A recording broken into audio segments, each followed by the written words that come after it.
وہ اسے بازو سے دبوچتے ہوئے کھینچتے ہوئے کمرے میں لایا اور ایک جھٹکے سے بیڈ پر دھکیل دیا۔ وہ جو پہلے ہی کچھ سمجھ نہیں پا رہی تھی، اس کے بگڑتے تیور دیکھ کر مزید سہم گئی تھی۔ وہ ہمت کر کے اس سے پوچھنے کی کوشش کر رہی تھی اور ساتھ ہی دعا بھی کر رہی تھی کہ کاش ویسا نہ ہو جیسا وہ سوچ رہی ہے، پر نہیں جانتی تھی مقابل سفاکیت میں انتہا پر ہے۔ کیوں میری جان، تم تو بہت سمجھدار ہو، پھر اتنا گھبرا کیوں رہی ہو؟ طنزیہ ہنسی اس کی جانب اچھالتے مقابل نے اس معصوم کو کمر سے پکڑتے اپنے قریب کیا۔ گہری نظروں سے اسے دیکھتے چہرہ قریب لے گیا۔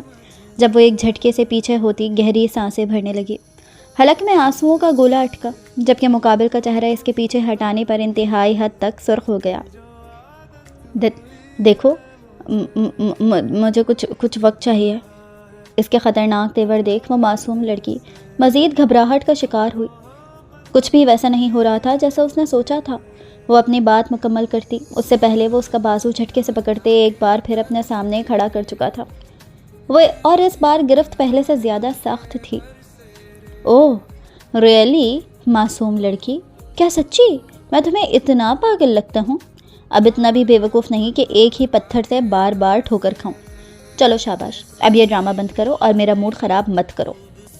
بولتے ساتھ اسے بیڈ پر گرا گیا۔ تم میرے ساتھ ایسا نہیں کر سکتے، تم تو ایسے نہیں تھے، تم۔ اس کی آنکھوں سے لبالب بہہ رہے تھے آنسو اور خوف سے پورا جسم کانپ رہا تھا، جب مقابل نہیں قطعیت سے اس کی بات کاٹی۔ تم نہیں، آپ کہہ کر مخاطب کرو، جیسے کنیز اپنے آقا کو مخاطب کرتی ہے۔ اس کی آنکھوں میں جھانکتا وہ سرد لہجے میں بولا تو سامنے کھڑی لڑکی کی ریڑھ کی ہڈی تک سنسناہٹ کی ایک تیز لہر اٹھی۔ ویسے تمہاری اداکاری واقعی کمال ہے، میرے علاوہ کوئی اور ہوتا تو یقیناً اچھے سے بیوقوف بنتا۔ وہ اس کا جبڑا اپنے ہاتھوں میں دبوچے اپنی گرفت مزید سخت کر گیا اور دوبارہ اسے روبرو کیا۔ اور تم تو ایسے ٹسوے بہا رہی ہو جیسے بہت پاک دامن ہو، یہ کام تو تمہیں اچھے سے آتا ہوگا۔ دوسروں کو بیوقوف بنانا تمہارا پسندیدہ مشغلہ ہے۔ اس معصوم کا جبڑا اب تک اس کے ہاتھوں میں تھا اور وہ معصوم لڑکی ہاتھ اس کے سینے پر رکھے مستقل اسے پیچھے ہٹانے کی ناکام کوشش کر رہی تھی۔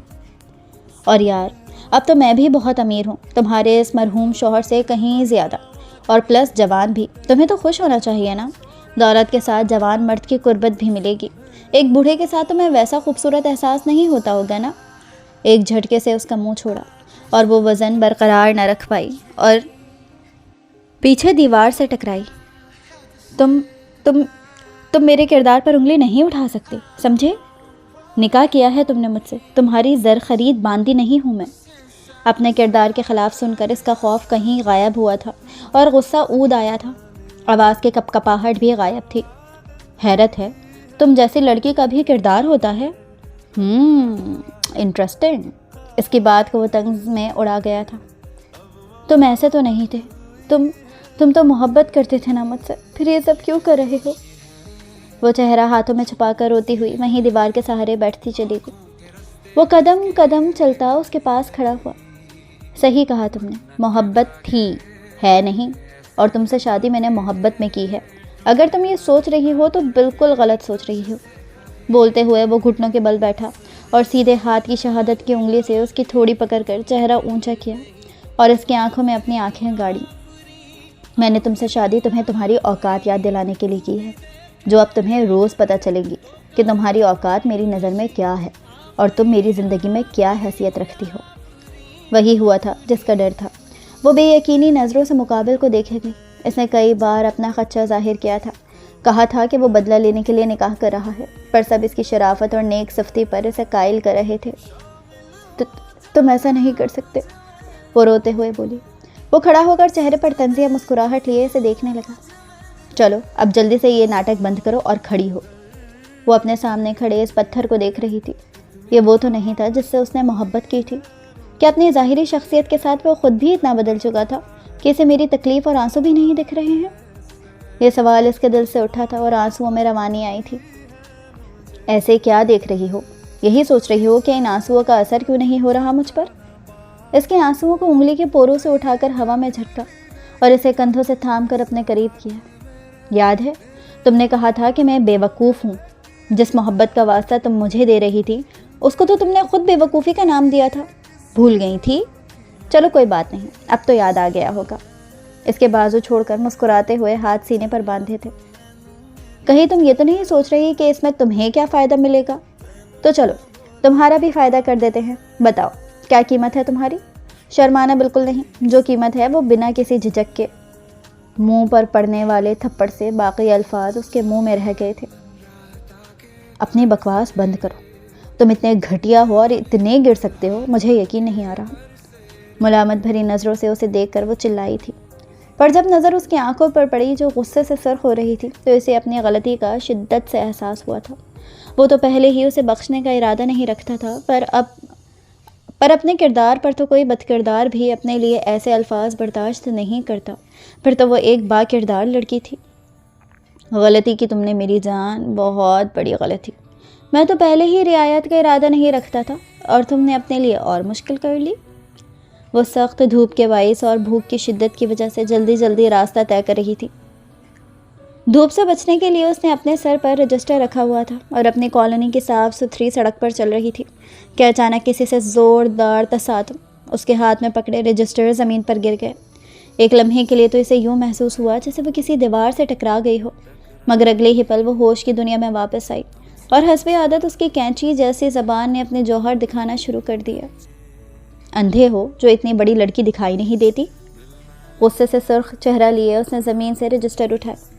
اب اس کی بھوک اور دھوپ کی تمام تر الجھن کا سبب سامنے کھڑا یہ پہاڑ جیسا شخص لگ رہا تھا جو حیرت سے اپنے سامنے کھڑی اس چھوٹی سی لڑکی کو دیکھ رہا تھا۔ ایکسکیوز می، آپ؟ ماتھے پر بل ڈالے وہ کچھ کہنے کا جب منیزہ درمیان میں اس کی بات کاٹ گئی۔ او ہاں، اندھے نہیں ہو تبھی تو ٹکرائے ہو، شکل سے ہی آوارہ اور لفنگے لگ رہے ہو۔ لڑکی دیکھی نہیں اور ٹکرا گئے، اور پھر ایکسکیوز کرنے کے بہانے بات کرنے کی کوشش؟ تم جیسے… وہ سامنے والے کے تاثرات دیکھے بنا غصے سے ہاتھ نچا کر کہتی چلی گئی، جسٹ شٹ یور ماؤتھ۔ میں کوئی آوارہ یا لفنگا نہیں جو تمہاری یہ چیپ بکواس برداشت کروں۔ اگر ایک فضول لفظ اور کہا… وہ غصے سے غرایا۔ وہ اپنے سامنے کھڑی اونچی پونی ٹیل باندھے 5 فٹ 1 انچ کی گوری رنگت اور شہد رنگ کی بڑی آنکھوں والی 16 یا 17 سال کی درمیانی عمر کی لڑکی کو دیکھ رہا تھا جو اس کے چیپ بکواس والے الفاظ پر منہ کھولے اسے گھور رہی تھی۔ تو کیا کرو گے تم؟ اور کیا کہا تم نے؟ چیپ بکواس؟ ایک تو غلطی کرتے ہو، اوپر سے مجھے ہی بول رہے ہو۔ تم مجھے جانتے نہیں ہو۔ میں… غصے سے نکل پھیلاتی وہ ایک قدم اس کی جانب آگے بڑھا۔ جی بالکل، بکواس ہی ہے۔ اور ہاں، اپنی آنکھوں کے ساتھ دماغ پر بھی چشمہ لگوا لینا تاکہ راستوں کے ساتھ اپنی غلطی بھی نظر آئے۔ اور تم کون ہو؟ مجھے جاننے میں ذرا بھی انٹرسٹ نہیں ہے۔ وہ سینے پر ہاتھ باندھے دل جلانے والے مسکراہٹ ہونٹوں پر سجائے اس شخص کو غصے سے لال پیلا چھوڑ کر اس کی بائیں جانب سے ہوتا ہوا آگے نکل گیا۔ بدتمیز انسان، تمہارے جیسے کا تو منہ توڑ دینا چاہیے، وہ غصے سے چلائی، مگر سرے نظر انداز کر گیا۔ جاہل غنڈے، وہ آگے اور بھی کچھ کہتی مگر وہ اسے جلتے کڑھتے چھوڑ کر آگے نکل چکا تھا۔ وہ بھی پیر پٹکتی ہوئی آگے بڑھ گئی اور پھر گھر تک اسے مختلف القابات سے نوازا گیا۔ بوا، کھانا لگا دیں یار جلدی، بہت زور کی بھوک لگی ہے۔ ناشتہ بھی نہیں کیا تھا۔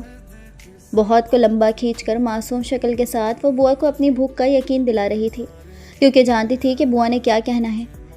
او میرے چاند، مجھے اندازہ ہے، اسی لیے تمہاری پسندیدہ ربڑ کی ڈش بنوائی ہے۔ اوہو بوا، وہ ربڑ کی ڈش نہیں، پاستا کہتے ہیں اسے۔ اس نے لاڑ سے بوا کے گال کھینچے۔ جو بھی کہتے ہیں، جلدی جاؤ، شاباش، فریش ہو کر آؤ۔ بوا نے اس کے ہاتھ اپنے گال سے ہٹا کر کمرے کا راستہ دکھایا۔ بوا، ابھی پہلے کھا لوں پھر چینج کر لوں گی پلیز، ابھی بہت بھوک لگی ہے۔ ویسے بھی جتنی انرجی بچی تھی وہ اس بدتمیز انسان نے ختم کر دی۔ آخری بات اس نے دل میں کہی تھی کیونکہ کوئی بعید نہ تھی کہ بوا تفتیش کرنے بیٹھ جاتی اور اتنی مشکل سے ڈرائیور سے جان چھوٹی تھی، کہیں دوبارہ نہ جان کو لگ جائے۔ اچھا ٹھیک ہے، لیکن آخری بار، آئندہ ایسے کھانا نہیں ملے گا۔ آخر کار بوا ایک بار پھر اس کی معصوم شکل دیکھ کر مان گئی، اور مانتی بھی کیوں نہ، اب اسی کے لیے تو تھی ان کی باقی کی زندگی۔ اقرار احمد جو کراچی کے جانے مانے بزنس مین تھے، ان کی ایک ہی اولاد تھی ہاشم احمد، جنہوں نے پڑھائی مکمل کرنے کے بعد اپنا فیملی بزنس سنبھالا اور پھر اپنی ہی یونیورسٹی فیلو صدف سے پسند کی شادی کی تھی۔ چونکہ صدف بھی اچھی فیملی سے تعلق رکھتی تھی اور ایک سلجھی ہوئی لڑکی تھی، اس لیے اقرار صاحب کو بھی کوئی اعتراض نہیں ہوا۔ ہاشم صاحب کی زندگی بہت خوبصورت ہو گئی اور 2 سال بعد ان کی یہ خوشی منیزہ کی شکل میں اللہ نے مکمل کر دی۔ منیزہ نین نقش میں ہو بہو اپنی ماں جیسی تھی، کھڑی ستواں ناک، گلاب کی پتیوں جیسے خوبصورت ہونٹ، بڑی بڑی شہد رنگ کانچ جیسی آنکھیں اور رنگ ہاشم احمد جیسا گورا گلابی۔ اس کے گال کے بیچ میں سیاہ تل تھا جو اس کی قدرت کی طرف سے شاید بطور نظر کا ٹیکا ملا تھا۔ منیزہ کا نام اقرار صاحب نے خود رکھا تھا۔ وہ اپنی پوتی کے پیدائش پر بہت خوش تھے کیونکہ ان کی کوئی بیٹی نہیں تھی۔ انہیں یہ ننھی جان اپنی جان سے زیادہ عزیز تھی۔ منیزہ کے عقیقے پر انہوں نے اپنا کراچی کا گھر منیزہ کے نام کر دیا۔ وقت گزرتا گیا اور جب منیزہ 4 سال کی تھی تب اقرار صاحب دل کے دورے کی وجہ سے انتقال کر گئے۔ 12 سال بعد دوبارہ یہ مشکل وقت آیا۔ جب منیزہ 16 سال کی تھی تو صدف کار ایکسیڈنٹ میں اپنے خالق حقیقی کو پیاری ہو گئیں۔ منیزہ نے اپنی ماں کی موت کا کافی گہرا صدمہ لیا تھا، مگر ہاشم احمد اور بوا کے پیار اور توجہ نے اس کی زندگی کو واپس نارمل کر دیا۔ لیکن ہاشم احمد کی زندگی پر بہت فرق پڑا تھا اور وہ پہلے سے بہت کمزور ہو گئے تھے اور ڈپریشن جیسی بیماری میں مبتلا۔ انہوں نے منیزہ کے لیے خود کو سنبھال لیا تھا۔ صدف کی شادی پر ان کی امی نے بوا کو صدف کا خیال رکھنے ساتھ بھیجا تھا۔ صدف کے لیے وہ ایک خاص ملازم سے کہیں زیادہ تھی، اسی لیے وہ انہیں نام کی جگہ بوا کہتی تھی، اسی لیے منیزہ بھی انہیں بوا ہی کہتی تھی۔ صدف کے انتقال کے بعد منیزہ کو ضرورت سے زیادہ پیار نے بگاڑ دیا تھا۔ منیزہ پڑھنے میں بہت ہوشیار اور ذہین تھی۔ ابھی وہ یونیورسٹی کے ایٹیٹیوڈ ٹیسٹ کی تیاری کر ہی رہی تھی، لیکن ان سب کے باوجود وہ اپنی حدود اور بڑوں کا احترام نہیں بھولی تھی۔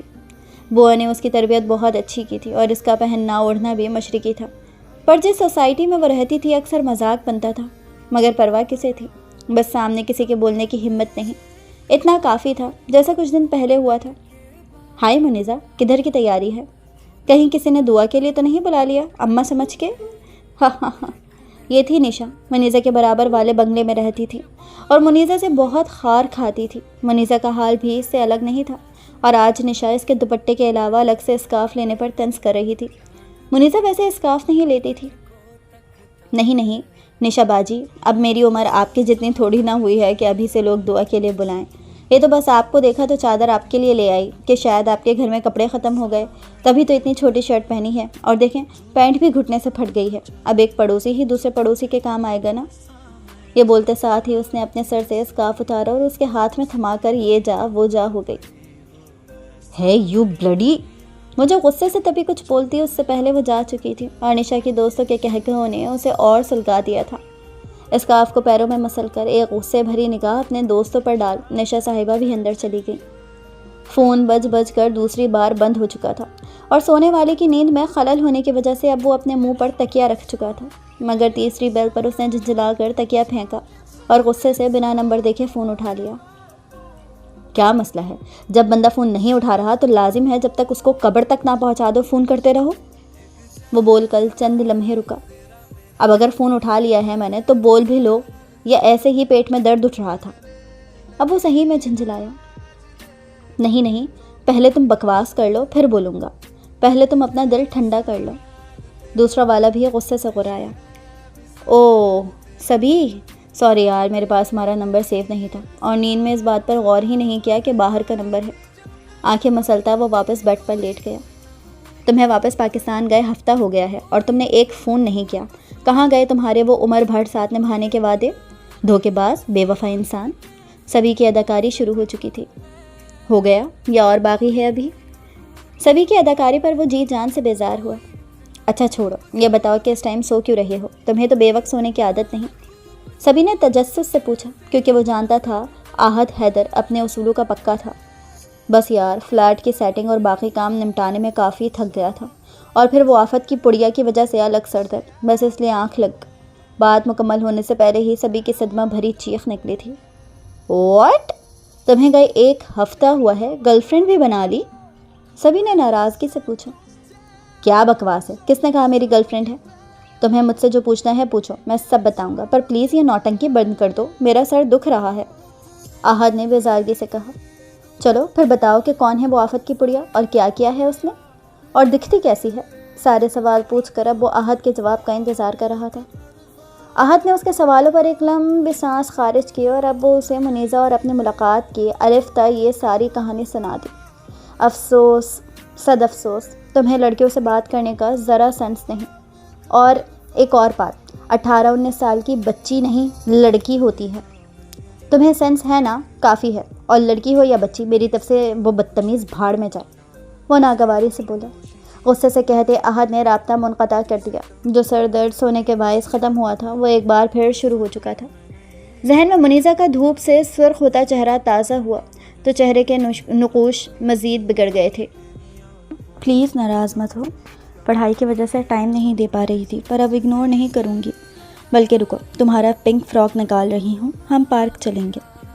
مہروش جو منیزہ سے منہ موڑے بیٹھی تھی، منیزہ کی بیسٹ فرینڈ تھی۔ منیزہ کے دوست کم ہی بنتے تھے، بات یہ نہیں تھی کہ کوئی دوستی نہیں کرتا تھا، پر منیزہ کو پسند ہی بہت کم لوگ آتے تھے۔ منیزہ کی بس 2 ہی بیسٹ فرینڈز ہیں، ایک مہروش اور دوسری حرین۔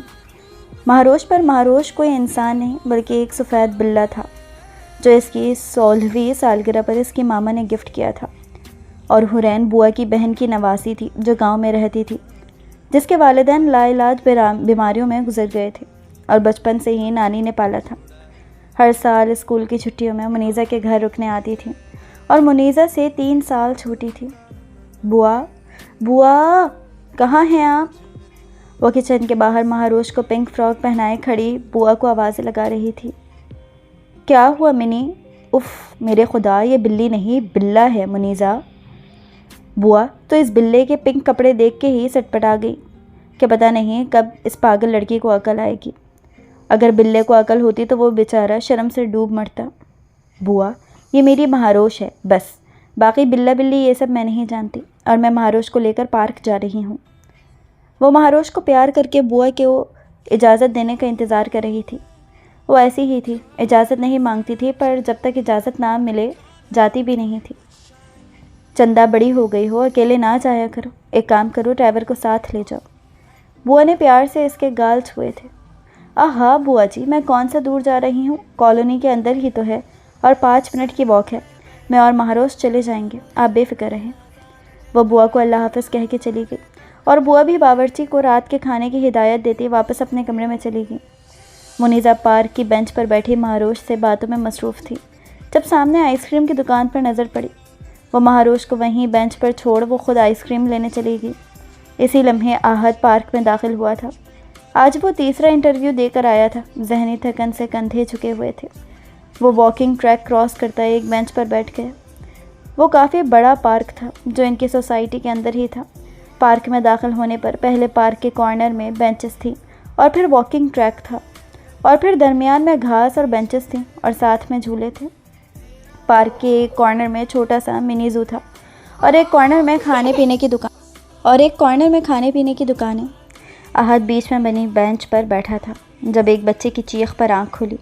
ایک بچہ سائیکل پر تیز رفتاری سے تھا، اور ایک گول مٹول سفید روئی جیسا بلّا بیبی پنک کلر کا بیبی فراک پہنے اچانک درمیان میں بیٹھ گیا تھا۔ احد نے فوراً اس بلے کی رسی کھینچ اسے پیچھے کیا، اور اسی لمحے وہ سائیکل وہاں سے گزر گئی۔ اس بلے کو دیکھ احد کے چہرے پر تبسم بکھرا۔ وہیں دوسری طرف آئس کریم پکڑتے منیزہ سکتے کے عالم میں یہ منظر دیکھ رہی تھی، پر جب بینچ پر بیٹھے شخص نے اس کے بلے کو بچا لیا تو وہ گہری سانس لیتی آئس کریم وہیں چھوڑتی تیزی سے اس جانب بڑھی۔ احد کے آگے سے بلی کو لیتے زور سے خود میں بھیجا۔ تھینک یو سو مچ، آپ نے میری دوست کو۔ باقی الفاظ منہ میں ہی رہ گئے جب سامنے کھڑے شخص کا چہرہ دیکھا۔ احد نے بھی منیزہ کو دیکھا، اور آج وہ اسے اپنی پہلی ملاقات سے کافی مختلف لگی۔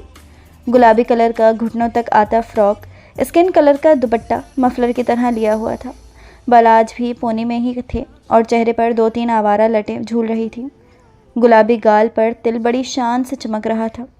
اتنی سی دیر میں وہ اس کا مکمل جائزہ لے چکا تھا۔ وہ اسے آج بہت معصوم اور کیوٹ لگی۔ پہلی ملاقات کے برعکس احد کو دیکھ اس نے لب بھینچ لیے۔ اسے ایک نظر دیکھتے احد وہاں سے پلٹنے لگا جب منیزہ کی بات پر قدم ٹھہرے۔ سنیں، منیزہ نے پکارا۔ جی فرمائیے، اب کیا کہنا چاہتی ہیں کہ آپ کے بلے پر بھی سائیکل میں نے چڑھوائی ہے اور پھر اسے بچانے کے بہانے آپ سے بات کرنے کی کوشش کی ہے؟ وہ پاکٹ میں ہاتھ ڈالے اس کے روبرو آیا، شرمندہ کرنا چاہا۔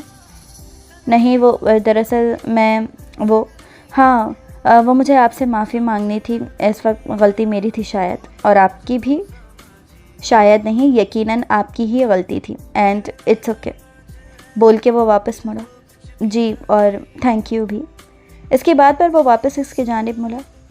وہ کس لیے؟ میں نے اس بلی کو بچایا اس لیے۔ اس کا نام مہروش ہے، بلّا نہیں۔ احد غلطی درست کی تھی۔ اس کا بار بار بلّا بولنا منیزہ کو پسند نہیں آیا تھا۔ احد بنا جواب دیے بینچ پر بیٹھ گیا۔ منیزہ تھوڑی دیر وہیں کھڑی رہی، پھر احد سے تھوڑے فاصلے پر اسی بینچ پر بیٹھ گئی۔ تم یہاں نئے آئے ہو؟ پہلے کبھی دیکھا نہیں تمہیں؟ منیزہ نے خاموشی کو توڑ کے بات کا آغاز کیا۔ اسے یہ شخص بہت پراسرار لگا تھا۔ منیزہ کی بات پر اس نے منیزہ کی جانب دیکھا جو اپنے بلے کو سہلانے میں مصروف تھی۔ کل ہی شفٹ ہوا ہوں، مختصر جواب دے کر واپس رخ موڑ لیا۔ منیزہ نے بلے پر سے نظریں ہٹا کے اسے دیکھا۔ 6 فٹ لمبا قد، کسرتی جسم، دیکھ کے معلوم ہوتا تھا جیسے جم میں اچھا خاصا وقت لگایا ہے۔ کالی گہری آنکھیں اور سفید رنگ، ڈارک گرے شرٹ پر بلیک پینٹ پہنے، کف کو آستین تک فولڈ کیے، کلین شیو میں۔ بے شک وہ ایک وجیح اور خوبصورت پرسنالٹی کا مالک تھا۔ خود پر نظروں کی تپش محسوس کر کے اس نے منیزہ کی جانب دیکھا تھا۔ اس کے اس طرح اچانک دیکھنے پر منیزہ سٹپٹا گئی اور فوراً سے نظروں کا زاویہ بدلا۔ تمہارا نام کیا ہے؟ بغور منیزہ کو دیکھتے پوچھا۔ منیزہ ہاشم، اور تمہارا؟ نظریں ابھی بھی نیچے تھیں، وہ اپنی چوری پکڑے جانے پر شرمندہ تھی۔ احد حیدر۔ کل تک سامنے بیٹھی بد دماغ اور بدتمیز لڑکی آج اسے پیاری لگی تھی۔ اس دن منیزہ اور احد کی دوستی ہو گئی تھی اور پھر وہ لوگ پارک میں ایک ساتھ وقت گزارنے لگے تھے۔ انڈرسٹینڈنگ بھی ہو گئی تھی۔ منیزہ نے احد کو اپنے گھر پر دعوت بھی دی تھی اور احد کو ہوا، بوا اور اپنے بابا سے بھی ملایا۔ وہ واش روم میں نہا رہا تھا جب اس کا موبائل بج کر بند ہو گیا۔ وہ واش روم سے نکل کر ڈریسنگ روم میں اپنی شرٹ لینے گیا جب دوبارہ اس کا فون بجا۔ اف، کیوں دیا میں نے اس پاگل کو اپنا نمبر؟ نیکی اتنی بری طرح گلے پڑے گی مجھے اندازہ نہیں۔ وہ تعصب سے سر ہلاتے بنا شرٹ لیے ٹراؤزر میں ہی باہر آیا۔ اس نے اپنا نمبر منیزہ کو دیا تھا کہ اگر اسے اسٹڈیز میں کوئی بھی مسئلہ ہو تو وہ پوچھ لے۔ اس نے فون اٹھا کے نمبر دیکھا تو وہ ان نون نمبر تھا۔ ہیلو، کون؟ وارڈروب میں شرط دیکھ پوچھا، پر فون کی جانب سے ابھرنے والی دوسری آواز نے احد حیرت کو پتھر کر دیا۔ کال احد کے باپ کی تھی۔ کیوں فون کیا ہے آپ نے؟ منع کیا تھا نا میں نے کہ مجھے فون مت کیا کریں۔ نہیں رکھنا چاہتا میں آپ سے کوئی رابطہ۔ لہجہ انتہائی کاٹ دار تھا۔ دوسری جانب سے سسکی ابھری تھی۔ احد بیٹا، سسکیوں کے درمیان پکارا گیا۔ بیٹا، چہرے پر طنزیہ مسکراہٹ آئی۔ مسٹر حیدر شیخ، میں آپ کا بیٹا نہیں ہوں، سمجھے آپ؟ میرا بس چلے تو میں اپنے نام کے آگے سے بھی آپ کا نام ہٹا دوں، پر مجبور ہوں، اس لیے آئندہ مجھے اپنا بیٹا مت کہیے گا۔ میں آپ کی وجہ سے ویسے ہی 3 نمبر بدل کر چکا ہوں۔ مزید میرے وقت برباد مت کریں، مجھے آپ کی دولت اور جاگیر میں کوئی دلچسپی نہیں ہے، سمجھے؟ آپ کا کوئی وارث نہیں۔ کہتے ساتھ وہ غصے سے رابطہ منقطع کر گیا۔ فون بند کر کے بیڈ پر اچھالا، دراز سے سگریٹ کا ڈبہ نکالتے سگریٹ سلگا کر لبوں میں دبائی۔ وہ سگریٹ کا عادی نہیں تھا، پر جب شدید پریشانی میں مبتلا ہوتا تھا تو سگریٹ نوشی کرتا تھا۔ صبح احد کی نیند سورج کی روشنی منہ پر پڑنے سے کھلی۔ وہ کل اسموکنگ کرتے کرتے گیلری میں ہی راکنگ چیئر پر سو گیا تھا۔ آج ہفتہ تھا، آفس نہیں جانا تھا۔ گہری سانس لیتے وہ وارڈروب سے کپڑے نکال سوچنے چلا گیا۔ وہ واش روم سے فریش ہو کر نکلا، موبائل اٹھا کے کافی بنانے کے غرض سے کچن میں چلا گیا۔ کافی کے پانی کو مائکرو ویو میں رکھ کر اس نے اپنا موبائل آن کیا۔ 1.5 مہینے پہلے اس کی نوکری لگ چکی تھی۔ سیلری پیکیج اور ٹائمنگ بھی بہت اچھی تھی اور اسے پہلے سے ہی یقین تھا کہ جتنی اچھی اس کی سی وی ہے اسے جاب ملنے میں پریشانی نہیں ہوگی۔ فون آن کرتے ہی موبائل پر نوٹیفیکیشنز آنا شروع ہوئیں۔ کچھ منیزہ کی کالز اور میسیجز تھے اور کچھ سبھی کے، جس کی وجہ سے موبائل آف کیا تھا۔ اس کی نہ کوئی کال تھی نہ میسیج۔ سب سے پہلے منیزہ کی چیٹ کھولی۔ تمہارے موبائل پر مجھے پہلے ہی شک تھا کہ یہ خراب ہے، اسی لیے بول رہی تھی میرے موبائل سے چینج کر لو۔ پہلا ٹیکسٹ۔ مانتی ہوں تمہاری طرح بڑا اور اتنا زیادہ مہنگا نہیں ہے، پر ہاں سستا بھی نہیں ہے، اور چلتا تو بہترین ہے، اور تمہارے فون کی طرح کسی امپورٹنٹ بندے کی کال آنے پر بند نہیں ہو جاتا۔ دوسرا ٹیکسٹ۔ نیچے ٹیڑھی میڑھی شکلیں بنی تھیں۔ اس کے چہرے پر ہلکی سی مسکراہٹ نمودار ہوئی۔ کافی بن چکی تھی، وہ کافی لے کر صوفے پر بیٹھ گیا۔ ابھی وہ سبھی کی چیٹ ہی کھولنے کا ارادہ رکھتا تھا جب فون پر سبھی کا نام جگمگانے لگا۔ پہلے بھی سبھی سے بہت بار بات ہو چکی تھی اور اسے وہ اپنی اور منیزہ کی دوستی کے بارے میں بتا چکا تھا۔ جس پر سبھی نے بہت ٹانگ بھی کھینچی تھی اور اپنی 2 نمبر ایکٹنگ سے اسے زج بھی کیا تھا، اور اب بھی وہ کشمکش میں تھا کہ فون اٹھائے یا نہ اٹھائے۔ اتنے میں فون کٹ ہو کے ایک بار پھر بجنے لگا اور اس نے لمبی سانس لے کر فون اٹھا لیا۔ تم زندہ ہو؟ میں تو پریشان ہو گیا تھا کہ تم اگر ابھی مر گئے تو مجھ سے تمہاری بریانی مس ہو گئی۔ میرے یار بس تم 3 مہینے ویٹ کر لو، پھر میرے آنے کے بعد سکون سے مرنا۔ سبھی نے دانت پیستے کافی کا کپ لیتے احد زور سے ہنسا۔ چھوڑو یہ بتا، نور بھابھی کو کب پرپوز کر رہے؟ احد نے سبھی کو منیزہ کا نام نور بتایا تھا، کیونکہ اس کا کوئی بھروسہ نہیں تھا کہ سوشل میڈیا پر اسے ڈھونڈ کے اس کے سامنے کوئی بکواس کرتا۔ سبھی ہر وقت فضول مت بولا کرو، ایسا کچھ نہیں ہے۔ بول وہ سبھی کو رہا تھا پر یقین خود کو دلا رہا تھا۔ یار تم خود کو بیوقوف بنا سکتے ہو، مجھے نہیں۔ جو انسان یہاں باہر رہ کر گوریوں کو منہ نہیں لگاتا تھا، جس کے پیچھے لڑکیاں کیا کچھ نہیں کرتی تھیں کہ وہ بات کر لے، پر وہ بات تو دور جواب دینا بھی گوارا نہیں کرتا، وہ ایک لڑکی سے پہلی ملاقات میں ہی لڑ پڑا، اگلی ملاقات میں اس کا بلہ بچایا اور پھر دوستی بھی کر لی۔ جو لڑکا لڑکیوں اور عورت ذات سے نفرت کرتا آ رہا ہے، اب ایک لڑکی کے لیے ٹائم نکالنے لگا ہے اور اس کی فضول حرکتیں برداشت کرنے لگا ہے۔ واو، ہے نا کمال کی بات؟ احد تو سبھی کی باتوں پر بالکل ساخت ہو گیا تھا۔ یہی تو وہ حقیقت تھی جس سے وہ نظریں چرا رہا تھا۔ وہ یہ بات قبول نہیں کرنا چاہتا تھا کہ ایک بار پھر وہ عورت ذات پر اعتبار کرنے لگا تھا۔ اس کی سوچوں کا تسلسل سبھی کی آواز پر ٹوٹا۔ کیا ہوا؟ نہیں ہے کوئی جواب۔ وہ چاہ کے بھی جواب نہیں دے سکا، کیونکہ یہ سچ تھا کہ وہ منیزہ سے محبت کرنے لگا تھا۔ کب سے یہ اسے خود نہیں معلوم تھا، وہ تو پہلی ملاقات سے ہی اس کے ذہن سے چپک گئی تھی، لیکن وہ اس حقیقت کو کسی صورت قبول نہیں کرنا چاہتا تھا۔ پر آج سبھی بھی طے کر کے بیٹھا تھا کہ اسے اس کے دل کی بات زبان پر لانے پر مجبور کر دے گا اور اسے اس اذیت سے نکالے گا جو اس کے اندر سے کھوکھلا کر رہی تھی۔ میں تو اسی دن سمجھ گیا تھا جس دن تک نے نور سے اپنی پہلی ملاقات کا بتایا تھا، پر میں چاہتا تھا کہ تم خود یہ بات مجھ سے کرو جو میں کر رہا ہوں۔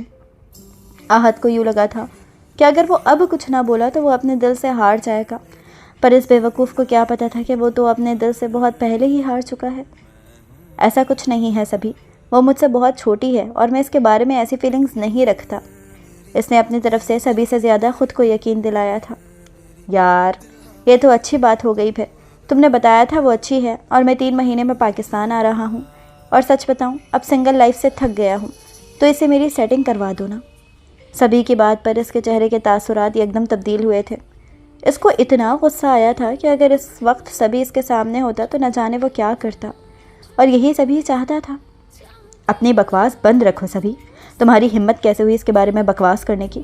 شکر کرو تم ابھی میرے سامنے نہیں ہو، ورنہ آئی سوئر۔ وہ آخری جملے پر غرایا تھا۔ ابھی وہ کچھ اور بھی بولتا کہ سبھی کی اگلی بات نے اس کے غصے کو پانی کے جھاگ کی طرح بٹھا دیا۔ جب فرق نہیں پڑتا تو چلا کیوں رہے ہو؟ میں نے کچھ غلط تو نہیں بولا؟ میں نہیں تو کوئی اور، کوئی نہ کوئی تو آئے گا نا۔ اتنا کہہ کر سبھی نے فون کاٹ دیا۔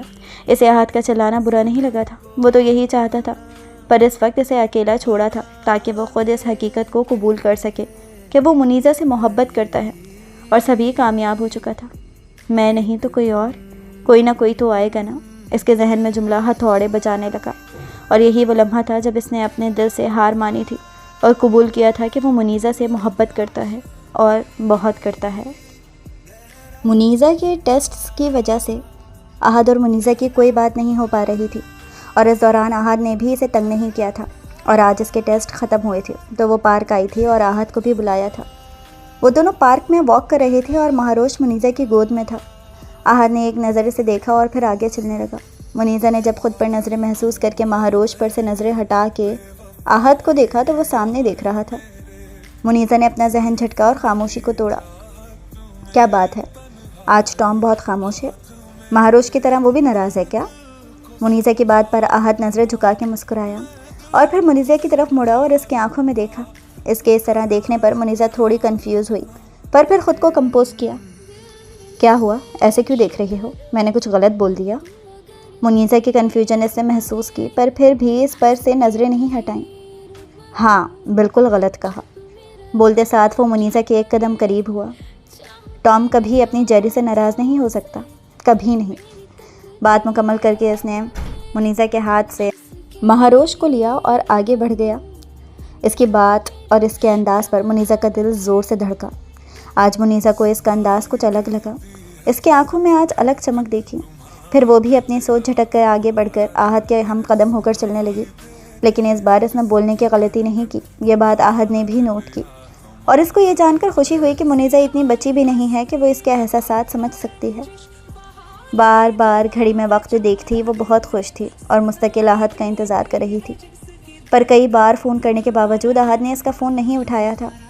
شام 5 سے 7 بج چکے تھے اور بالآخر تھک کر وہ لان میں بیٹھ گئی، جب کچھ لمحے بعد اسے آہد آتا دکھائی دیا۔ کہاں تھے؟ آفس ٹائم تو 4 بجے ختم ہو جاتا ہے اور ابھی 7 بج رہے ہیں، نہ تم نے میرا فون اٹھایا نہ کال بیک کی۔ وہ غصے سے کمر پر ہاتھ رکھتی آہد کے مقابل کھڑی ہوئی۔ وہ حیرت سے مسکراتے منیزہ کو دیکھنے لگا۔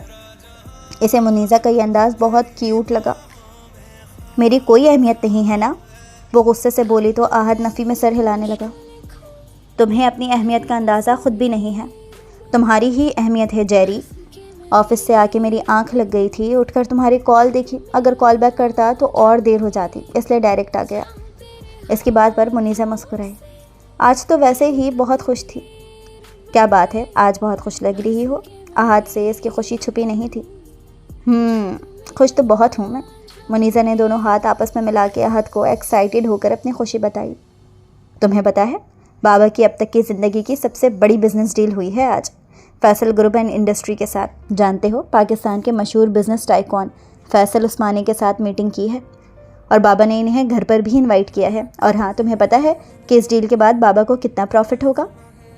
خوشی اس کے انگ انگ سے پھوٹ رہی تھی۔ وہ تمہارا بڈھا کرش، وہی فیصل عثمانی، وہی نا؟ آہد کو اس ڈیل کا سن کے خوشی ہوئی، پر فیصل عثمانی کا سن کے حلق تک کڑوا ہو گیا۔ ڈونٹ کال ہم بڈھا، ان کو دیکھا بھی ہے تم نے؟ اس عمر میں بھی وہ کتنے ہینڈسم ہیں، ان کی پرسنالٹی اف۔ منیزہ نے حسرت سے کہا۔ اب اس بڈھے کے قصیدے سنا کے پیٹ بھرنے کا ارادہ ہے یا کچھ کھلاؤ گی بھی؟ اس کو منیزہ کے منہ سے فیصل کی تعریف اچھی نہیں لگی تھی، جبکہ وہ جانتا تھا کہ وہ صرف اس کی تعریف کر رہی ہے۔ لاتی ہوں جل ککڑے انسان، یہ کہتے وہ شرارتی نظروں سے اسے دیکھتی اندر چلی گئی۔ آہد اپنے آفس کے کام میں مصروف تھا، پر وہ کل سے سبھی کا نمبر ٹرائی کر رہا تھا جو مسلسل بند بتا رہا تھا۔ اس کو پریشانی ہونے لگی تھی کیونکہ سبھی کا موبائل کبھی بند نہیں پایا تھا۔ ہو سکتا ہے کوئی پریشانی والی بات نہ ہو۔ وہ سر جھٹک کے اپنے کام میں مصروف ہو گیا۔ وہ آج منیزہ کی طرف جانے کا ارادہ رکھتا تھا، مگر اس کو یاد آیا آج تو اس کے گھر فیصل عثمانی کو آنا تھا، اس لیے اپنا ارادہ ترک کر گیا۔ رات وہ آہد کا انتظار کرتی رہی، پر آہد نہیں آیا۔ پھر فیصل عثمانی سے ملاقات ہوئی تو چند لمحے وہ حیرت سے انہیں دیکھتی رہ گئی۔ فیصل عثمانی عمر میں اس کے باپ سے بڑا تھا، لیکن خود کو اس بہت مینٹین رکھا تھا۔ فیصل عثمانی بھی مسکراتے ہوئے منیزہ سے بات کر رہا تھا، پر اگلے دن ہی اسے شدید جھٹکا لگا تھا جب ہاشم صاحب اور بوا کی باتیں سنی تھی۔ فیصل عثمانی نے منیزہ کا رشتہ طلب کیا تھا۔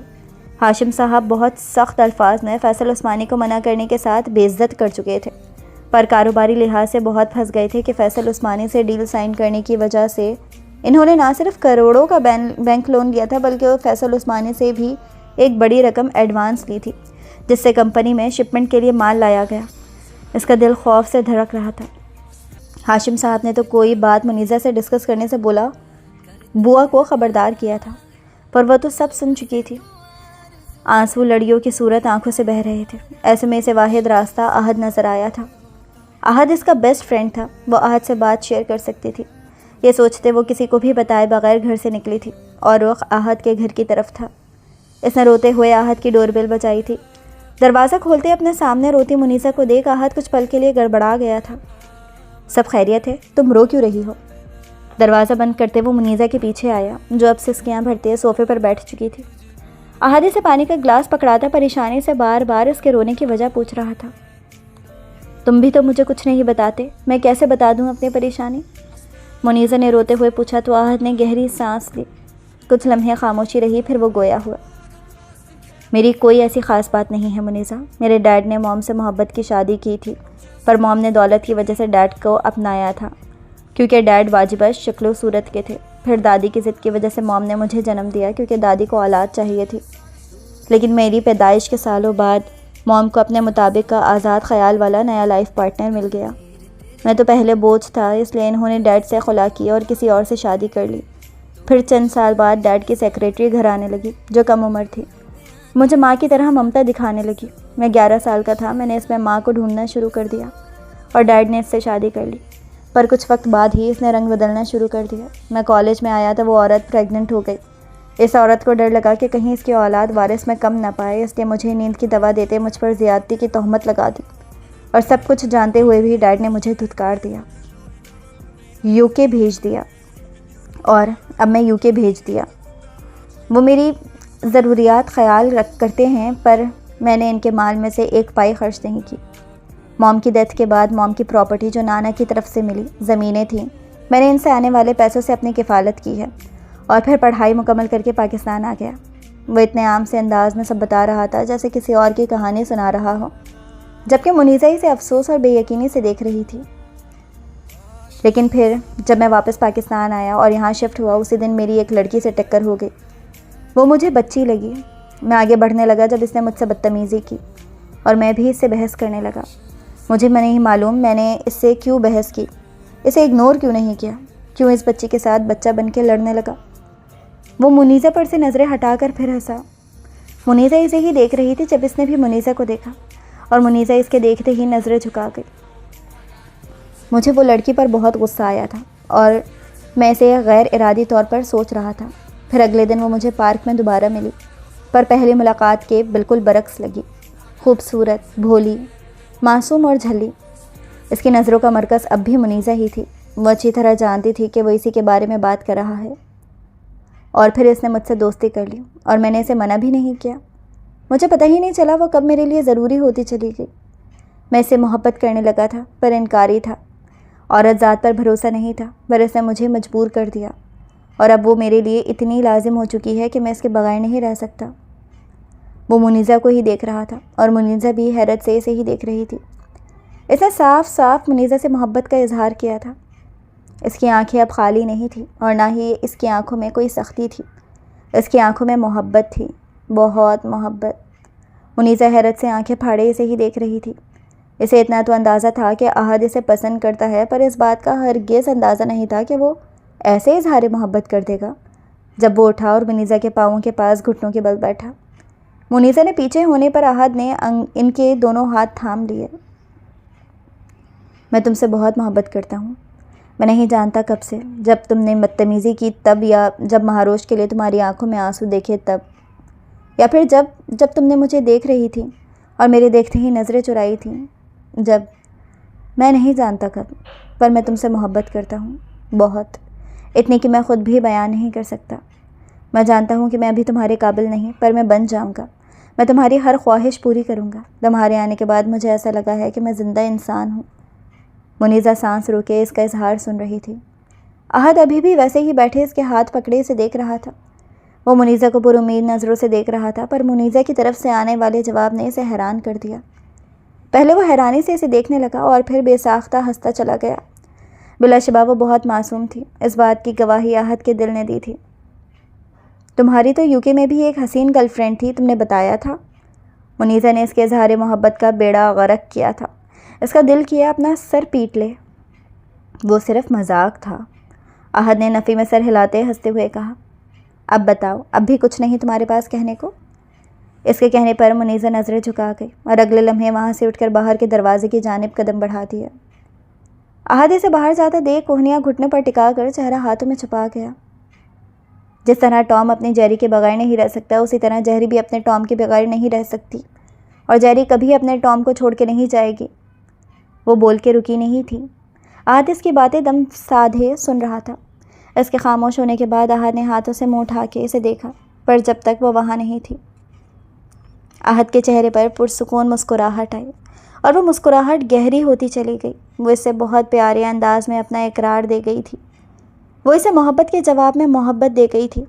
احد کو لگا اللہ نے اس کی ساری محرومیوں کے بدلے منیزہ دے دی۔ ان سب میں منیزہ اور احد دونوں ہی یہ بھول گئے کہ منیزہ یہاں آئی کیوں تھی، اور ان کا یہ بھول جانا ان کی زندگی میں کیا طوفان لائے گا۔ احد، جو کئی دنوں سے سبھی سے رابطے کی کوشش کر رہا تھا، اچانک سے سبھی کی کال آئی تھی۔ سبھی نے ضروری مدد کے لیے کراچی بلایا تھا۔ وہ رات آہت جو یاد کرتے فون ہاتھ میں پکڑے بیٹھی تھی، پر وہ آج ہی کراچی گیا تھا، تھکا ہوا ہوگا، بھی مناسب نہیں، یہ سوچ کر اس نے کوئی کال نہیں کی۔ گڈ نائٹ لکھ کر سینڈ کر دیا، اگر جاگ رہا ہوگا تو جواب ضرور دے گا، اور پھر وہ نہ چاہتے ہوئے بھی رپلائی کا انتظار کرنے لگی۔ پر جب تھوڑی دیر تک جواب نہ آیا تو موبائل سائڈ ٹیبل پر رکھ کر سونے لیٹ گئی۔ وہ سونے کی کوشش میں تھی، لیکن احد کی سوچ نیند نہیں آنے دے رہی تھی۔ ابھی بھی وہ احد کو ہی سوچ رہی تھی جب باہر سے بوا کے چلانے کی آواز آئی۔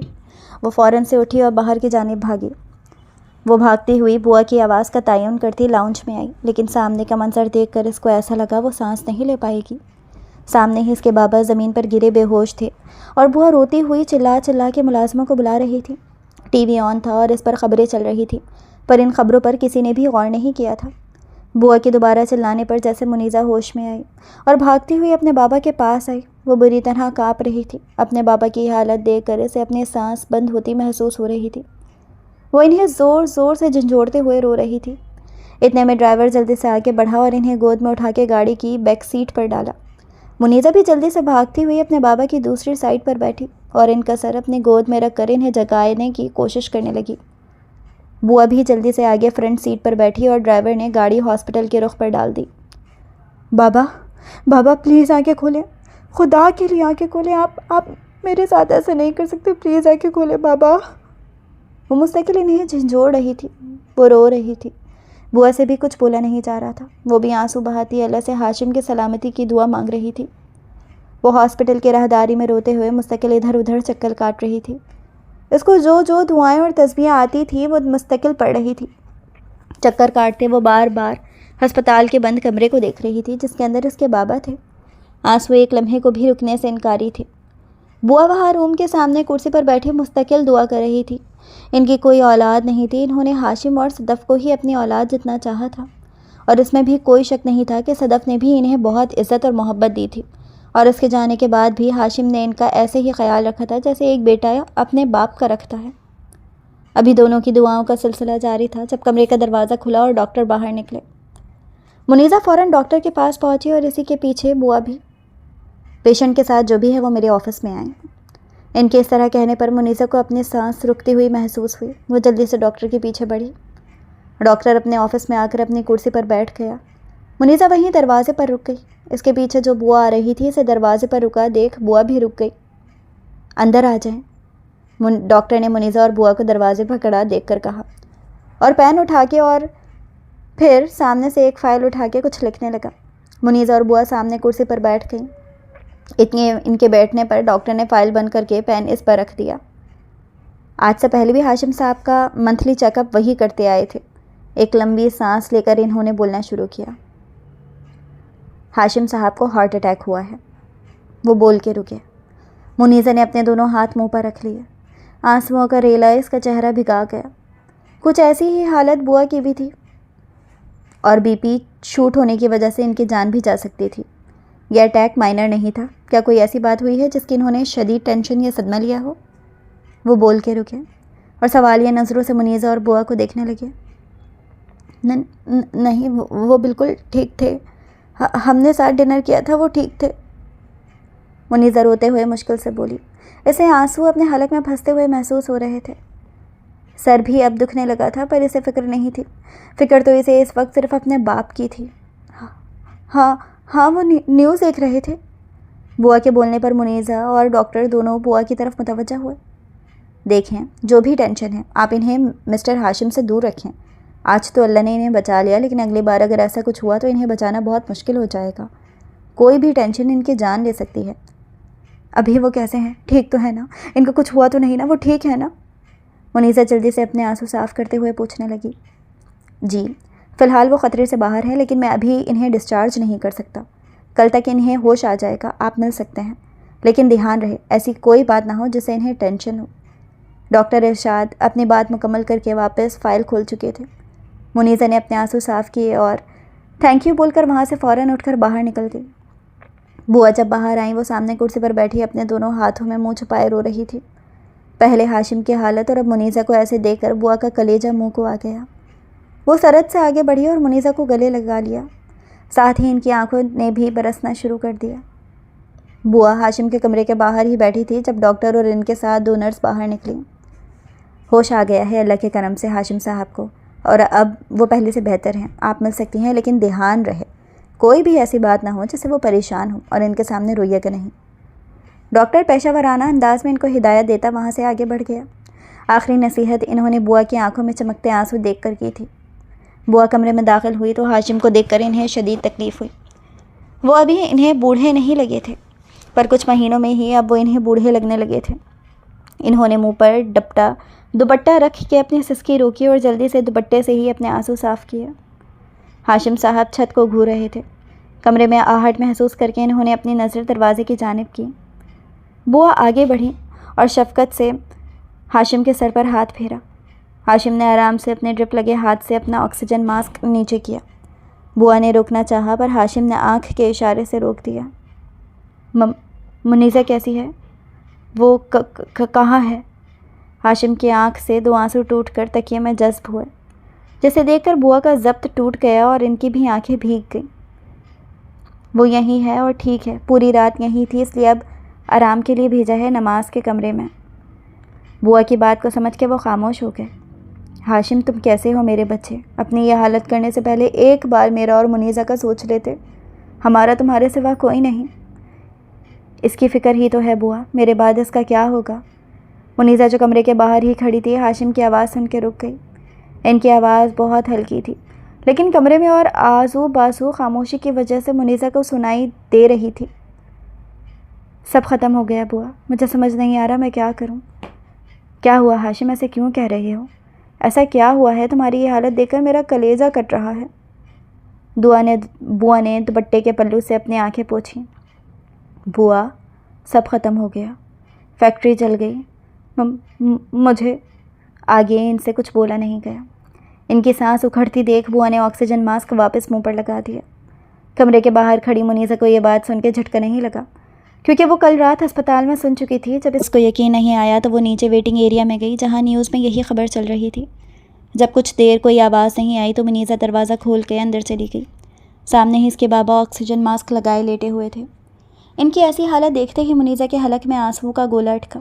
بڑی مشکل سے اس نے آنسوؤں کا گولا اپنے حلق میں اتارا۔ آنکھیں صاف کر کے وہ اپنے بابا کے قریب آئی۔ وہ آنکھیں موندے لیٹے تھے۔ منیزہ نے ان کے ڈرپ والے ہاتھ پر اپنا نازک ہاتھ رکھا۔ اپنی بیٹی کا لمس پہچانتے انہوں نے اپنی آنکھیں کھولیں۔ منیزہ کو پاس دیکھ کر انہوں نے واپس اپنا آکسیجن ماسک اتارنا چاہا، لیکن منیزہ نے ان کو روک دیا۔ اپنے باپ کی یہ حالت دیکھ کر نہ چاہتے ہوئے بھی منیزہ کا ضبط ٹوٹ گیا۔